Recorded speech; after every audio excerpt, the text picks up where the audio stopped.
ഏറ്റവും ചുരുങ്ങിയത് 1743 മുതൽ ആരംഭിച്ചതാണ്.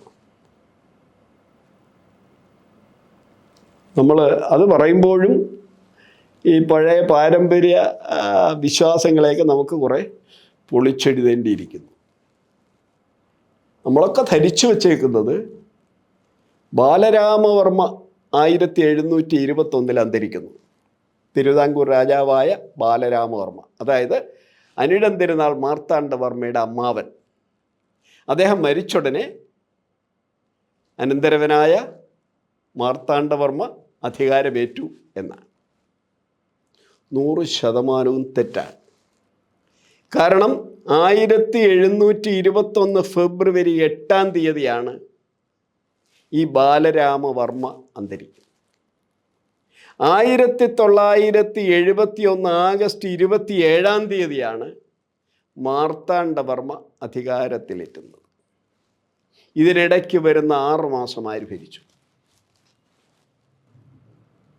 ഈ ചോദ്യത്തിന് ഉത്തരം കണ്ടെത്തിയാലേ നമുക്ക് ഓണവും കാണിക്കാനും തമ്മിലുള്ള ബന്ധം പറയാൻ പറ്റും.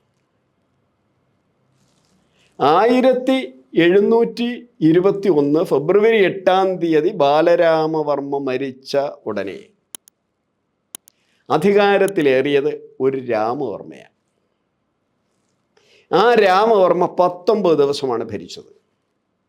അപ്പോൾ ചോദിക്കാം, എവിടെ നിന്നാണ് നിങ്ങൾക്ക് ഈ രാമവർമ്മയെ കിട്ടിയത്? ഉത്തരവുണ്ട്. തിരുവിതാംകൂർ രാജാക്കന്മാർക്ക്, തിരുവിതാംകൂറിൽ ജനിച്ച രാജാക്കന്മാർക്ക് 2 പേരുകളേ ഉള്ളൂ. മൂത്തയാളിൻ്റെ പേര് രാമവർമ്മ, രണ്ടാമത്തെ ആളിൻ്റെ പേര് മാർത്താണ്ഡവർമ്മ. അല്ലാതെ നമ്മൾ ആദിത്യവർമ്മ, മണികണ്ഠവർമ്മ എന്ന് പറഞ്ഞ്, പത്മനാഭവർമ്മ എന്ന് പറഞ്ഞ് കുറേ പേരെ കാണാം. അതൊക്കെ ദത്ത് വന്നവരാണ്. തിരുവിതാംകൂറിൽ ജനിക്കുന്നവർക്ക് 2 പേരുകളെ ഇടാറുള്ളൂ, രാമവർമ്മയും മാർത്താണ്ഡവർമ്മയും. പെണ്ണുങ്ങളാണെങ്കിൽ ഇടുന്ന പേരാണ് ലക്ഷ്മിഭായിയും പാർവതിഭായിയും. അങ്ങനെയെങ്കിൽ മാർത്താണ്ഡവർമ്മയ്ക്കൊരു ജ്യേഷ്ഠനുണ്ടാവണ്ടേ? ജ്യേഷ്ഠനുണ്ടായിരുന്നു. അദ്ദേഹത്തിൻ്റെ പേര് രാമവർമ്മ എന്നായിരുന്നു.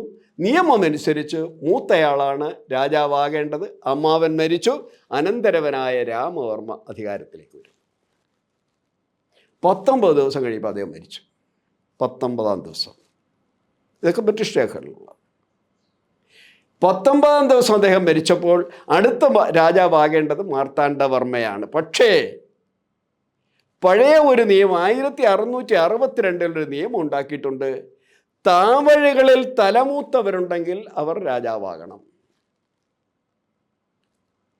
കൊല്ലത്ത് കൊല്ലം താവഴി, കൊട്ടാരക്കര താവഴി, നെടുമങ്ങാട് താവഴി, ഈ താവഴികളിൽ ആരെങ്കിലും തലമൂത്ത ആണുങ്ങളുണ്ടെങ്കിൽ അവർ രാജാവാകണം. അങ്ങനെ കൊല്ലം താവഴിയിൽ ലയിച്ച ഒരു തലശ്ശേരി പ്രിൻസ് ഉണ്ടായിരുന്നു. അതും മറ്റൊരു കഥയാണ്. അത് കൂടെ പറഞ്ഞാൽ ഇത് പൂർത്തിയാവും. ഞാൻ നേരത്തെ പറഞ്ഞു, നമ്മുടെ കോലത്തിരി നമ്മുടെ തിരുവിതാംകൂർ രാജവംശവുമായി ഗോത്രബന്ധമുള്ളവർ. അവിടെ എന്തോ അധികാര തർക്കം വന്ന് അവിടെ ഒരു രാമവർമ്മ അവിടെ കൊട്ടാരവുമായി വഴക്കുണ്ടാക്കി ബ്രിട്ടീഷുകാരുടെ സഹായത്തിന് അപേക്ഷിച്ചു. അങ്ങനെ ഈ തലശ്ശേരിയിലെ ബ്രിട്ടീഷ് ഫാക്ടറിയിൽ ഇദ്ദേഹം അഭയം തേടി.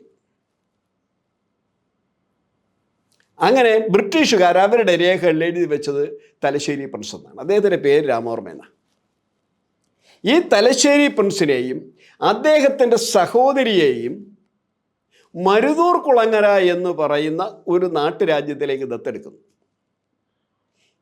ഈ മരുതൂർ കുളങ്ങര എന്ന് പറഞ്ഞാൽ ഇന്നത്തെ കരുനാഗപ്പള്ളിയാണ്.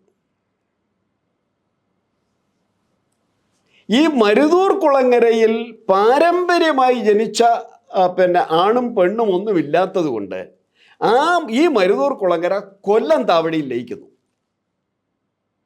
അപ്പോൾ ശരിക്കും പറഞ്ഞാൽ ഈ തലശ്ശേരി പ്രിൻസ് കൊല്ലം താവഴിയിൽപ്പെട്ട തലമൂത്ത രാജകുമാരനാണ്. അദ്ദേഹത്തിന് ചിത്രരാജ എന്നാണ് രേഖകളിൽ, നമ്മുടെ ഇവിടുത്തെ തിരുവിതാംകൂർ രേഖയിൽ ചിത്രരാജ എന്നാണ്. അപ്പോൾ പഴയ എഗ്രിമെൻ്റ് അനുസരിച്ച് മാർത്താണ്ഡവർമ്മയ്ക്ക് മുമ്പേ രാജാവാകേണ്ടതാണ് ഈ ചിത്രരാജ. പക്ഷെ മാർത്താണ്ഡവർമ്മ പറഞ്ഞത് അതല്ല, ഞാൻ ഈ രാജകുടുംബത്തിൽ ജനിച്ചതിൽ തലമൂത്തവനാണ്, എനിക്ക് കിട്ടണം. എഗ്രിമെൻ്റ് അനുസരിച്ച് താമഴയിൽ തലമൂത്തവൻ ചിത്രരാജ എന്ന് പറയും തലശ്ശേരി പ്രിൻസാണ്. അപ്പോൾ ഇവിടെ ഈ അവസാനത്തെ വാക്ക് എട്ടരയോഗക്കാരുടേത്. എട്ടരയോഗക്കാരും ഇവിടുത്തെ പിള്ളമാരും അനുകൂലിച്ചത് ഈ ചിത്രരാജാവിനെയാണ്, അതായത് തലശ്ശേരി പ്രിൻസിനെയാണ്. അങ്ങനെ തലശ്ശേരി പ്രിൻസ് രാജാവായി. തലശ്ശേരി പ്രിൻസ് രാജാവായപ്പോൾ മാർത്താണ്ഡവർമ്മ കലാപത്തിന് ഒരുങ്ങിയിരിക്കണം. ഒരുങ്ങി എന്നൊരിടത്തും പറയുന്നില്ല.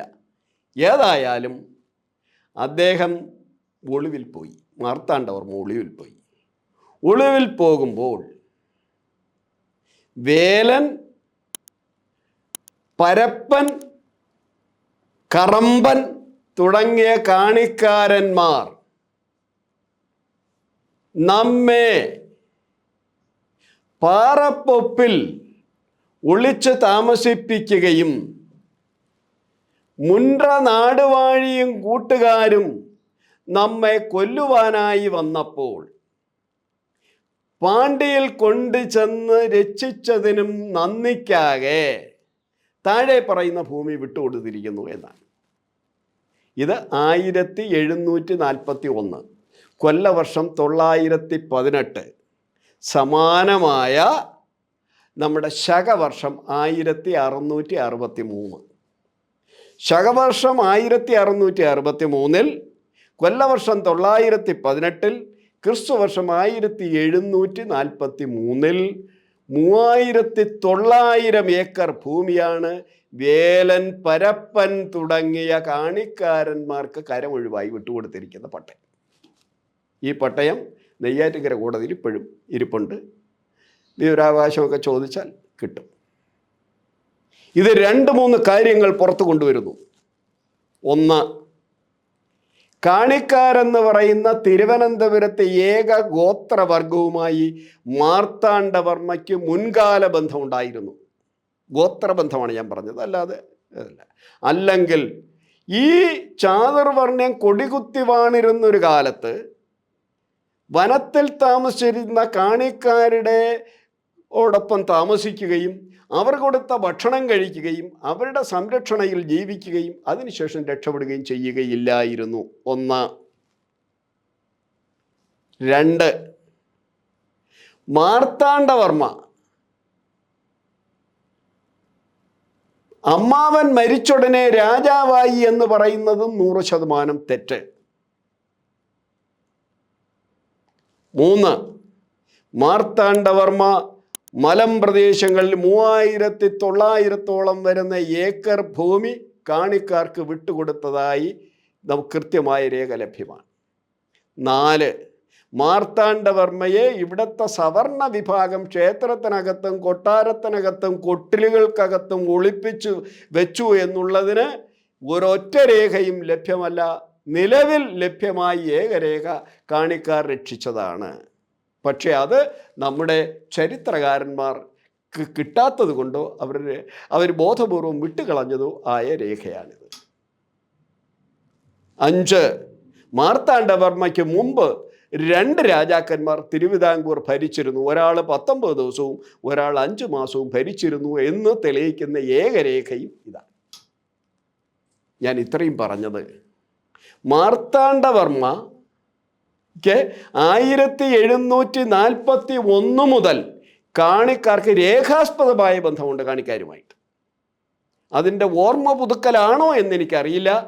കാണിക്കാർ എന്നും ഇപ്പോഴും തിരുവിതാംകൂറിൽ രാജാവിൻ്റെ അവിടെ, അതായത് കവടിയാർ കൊട്ടാരത്തിൽ ഓണത്തിനോടനുബന്ധിച്ച് കാഴ്ചകളുമായി വരികയും വനവിഭവങ്ങളായ കാഴ്ചകളുമായി വരികയും അവർക്ക് ഇവർ സദ്യയും വസ്ത്രവും കൊടുത്ത് അവരോടൊപ്പം ഇരുന്ന് ഭക്ഷണം കഴിക്കുന്ന ഒരു കീഴ്വഴക്കം അന്ന് തുടങ്ങിയതാണോ എന്നെനിക്കറിയില്ല. അന്ന് തുടങ്ങിയതാണ് എങ്കിൽ ഈ പട്ടയം ചമയ്ക്കുന്ന 1741 അപ്പോൾ ആ പട്ടയത്തിൽ തന്നെ പറയുന്നൊരു കാര്യം മുൻട്ര നാടുവാഴിയും മുമ്പലത്തെ നാടുവാഴി എന്ന് പറഞ്ഞാൽ 1728 29 ആയിരിക്കണം ഈ നമ്മുടെ ഈ രാജാക്കന്മാർ, അതായത് മരിച്ചുപോയ ബാലരാമവർമ്മയ്ക്ക് ശേഷം അധികാരത്തിൽ വന്ന 2 പേർ, 2 രാമവർമ്മമാർ, തലശ്ശേരി പ്രിൻസ് അടക്കം, അവരുമായിട്ട് ഉള്ള യുദ്ധമൊക്കെ നടക്കുന്നത്. ആ കാലഘട്ടത്തിലാണ് ഈ മാർത്താണ്ഡവർമ്മയെ ഈ കാണിക്കാരന്മാർ രക്ഷിക്കുന്നത്. അങ്ങനെയെങ്കിൽ ആ കാലഘട്ടം മുതൽ ബന്ധം കാണിക്കാരുമായി ഉണ്ടായിരുന്നിരിക്കണം. ആ കാലഘട്ടം മുതൽ ഓണ ദിവസം ഇവർക്ക് ഈ പറഞ്ഞ പോലെ വിഭവങ്ങൾ കൊടുത്തും അതല്ലെങ്കിൽ ഭക്ഷണം കൊടുത്തും പ്രീതിപ്പെടുത്തിയിരിക്കണം. കാണിക്കാർ ആ ഓർമ്മ പുതുക്കാൻ വേണ്ടി ഈ മാർത്താണ്ഡവർമ്മയെ ആദ്യം കാണാൻ വന്നു, അതിനുശേഷം അവരുടെ പിൻതലമുറക്കാരെയും കാണാൻ വന്നതായിരിക്കണം. ഇതിൽ ഞാൻ നേരത്തെ പറഞ്ഞതിലൊരു ആണ്ടിലൊരു ചെറിയ വിശവ് വന്നത് 1729 ബാലരാമവർമ്മ മരിക്കുന്നത്. മാർത്താണ്ഡവർമ്മയുടെ അമ്മാവനായ ബാലരാമവർമ്മ മരിക്കുന്നത് 1721 ഞാൻ പറഞ്ഞു, 21 1729. ഞങ്ങളുടെ ചാനൽ സബ്സ്ക്രൈബ് ചെയ്യുക. On the dot media.